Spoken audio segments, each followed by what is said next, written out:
सनातन धर्म को लेकर अभद्र टिप्पणी करने पर तमिलनाडु मुख्यमंत्री के बेटे मंत्री उदयनिधि स्टालिन और कांग्रेस अध्यक्ष मल्लिकार्जुन खड़गे के बेटे प्रियंक खड़गे के विरुद्ध रामपुर में हुई एफआईआर दर्ज।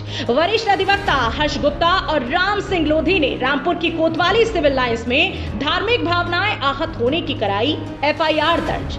सनातन धर्म को लेकर अभद्र टिप्पणी करने के मामले में अब उत्तर प्रदेश के रामपुर में एफआईआर दर्ज की गई है। यह एफआईआर रामपुर के वरिष्ठ अधिवक्ता हर्ष गुप्ता और राम सिंह लोधी ने कोतवाली सिविल लाइंस में धार्मिक भावनाएं आहत होने के चलते तमिलनाडु के मुख्यमंत्री एम.के. स्टालिन के बेटे और तमिलनाडु सरकार में मंत्री उदयनिधि स्टालिन तथा कांग्रेस पार्टी के राष्ट्रीय अध्यक्ष मल्लिकार्जुन खड़गे के बेटे और कर्नाटक सरकार में मंत्री प्रियंक खड़गे के विरुद्ध दर्ज कराई गई। ऐसा था 4 सितंबर 2023 के टाइम्स ऑफ इंडिया के अखबार में बड़ी विस्तार से खबर छपी कि तमिलनाडु के एक मंत्री उदयनिधि स्टालिन, जो तमिलनाडु के मुख्यमंत्री एम.के. स्टालिन के पुत्र हैं, उन्होंने हमारे सनातन धर्म के बारे में अभद्र टिप्पणी और भाषण दिया है और ये कहा है कि जिस प्रकार कोरोना, डेंगू और मलेरिया का समूचा विनाश किया जा रहा है, उसी प्रकार सनातन धर्म का भी विनाश होना आवश्यक है। इस वक्तव्य को, इस अभद्र भाषण को अगले दिन या उसी दिन प्रियंक खड़गे, जो कर्नाटक सरकार में मंत्री हैं और कांग्रेस के राष्ट्रीय अध्यक्ष मल्लिकार्जुन खड़गे के पुत्र हैं, उन्होंने उदयनिधि स्टालिन के इस भाषण का, अभद्र भाषण का समर्थन किया और ये कहा कि ये एक बीमारी है, सनातन धर्म को एक बीमारी बताया। उनका ये भाषण 5 सितंबर 2023 के अमर उजाला के अखबार में प्रकाशित हुआ। इन प्रकाशन को पढ़कर हमारी धार्मिक भावनाएं आहत हुई हैं।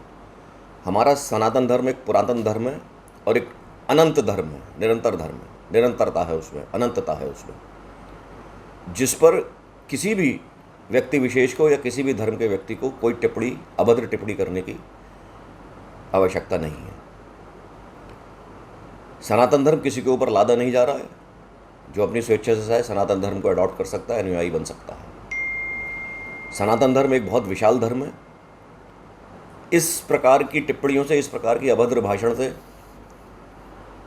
हमारी भावनाओं को ठेस पहुंची है, हमारी धार्मिक भावनाओं को ठेस पहुंची है और ये इन लोगों का, इन दोनों व्यक्तियों का ये प्रयास है कि एक इन धार्मिक उन्माद फैलाए जाने का, ये द्वेष भावनावश इन्होंने ये भाषण दिया है, जिससे कि वर्ग विशेष में धार्मिक उन्माद उत्पन्न हो और एक अराजकता का माहौल पैदा हो।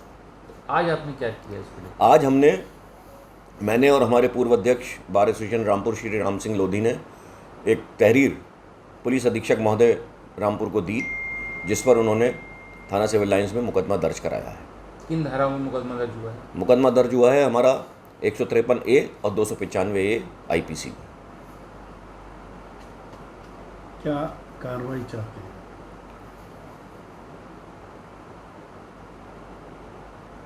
कानूनी कार्रवाई चाहते हैं, नियमानुसार कार्रवाई चाहते हैं।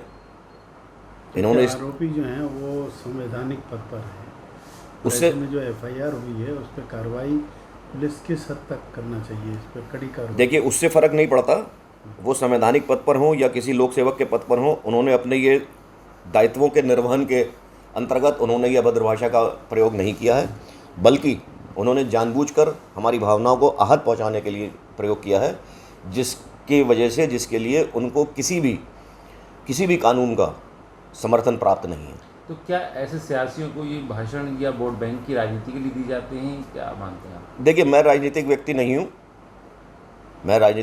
हूँ, इसलिए मैं इसमें टिप्पणी नहीं कर सकता कि उन्होंने किस आशय से किया।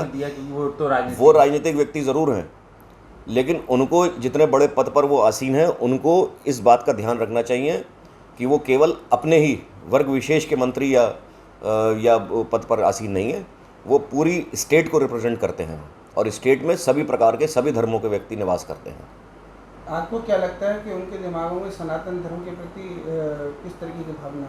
सनातन धर्म के प्रति उनके इस भाषण से ये प्रतीत होता है कि सनातन धर्म के प्रति उनके मन में पूरा निरादर है और वो सनातन धर्म को नहीं मानते हैं और सनातन धर्म को वो समूल नाश कर देना चाहते हैं और जिस विशेष धर्म के वो अनुयायी हैं उस धर्म को वो हिंदुस्तान की जनता पर लाद देना चाहते हैं। और मैं ये कहूँगा कि ये एक गंभीर अपराध है। अभिव्यक्ति की आज़ादी ज़रूर है, लेकिन ऐसी अभिव्यक्ति की आज़ादी नहीं है कि जिससे किसी दूसरे की भावना को ठेस पहुँचे। कानून में इसको अपराध माना गया है और कानून के मुताबिक उनके खिलाफ कार्रवाई किया जाकर उनको सज़ा मिलनी चाहिए। इसी अभद्र भाषण और हेट स्पीच का एक मामला माननीय उच्चतम न्यायालय सुप्रीम कोर्ट के समक्ष अश्विनी कुमार उपाध्याय बनाम यूनियन ऑफ इंडिया के मैटर में आया, जिसमें 28/4/2023 को माननीय सर्वोत्तम न्यायालय ने यह आदेश पारित किया कि ऐसे हेट स्पीच के मामलों में धारा 153A, 153B, 295A, 506 आईपीसी के अंतर्गत शासन को और प्रशासन को स्वयं बिना किसी परिवाद के, बिना किसी कंप्लेंट के संज्ञान लेकर और कार्रवाई करनी चाहिए। और ये आदेश समस्त राज्यों को, यूनियन टेरिटरीज़ को रजिस्ट्रार के माध्यम से सर्कुलेट किया गया है। रामपुर से फजल अहमद के साथ मुजस्सिम खान की रिपोर्ट, एक्सप्रेस न्यूज़।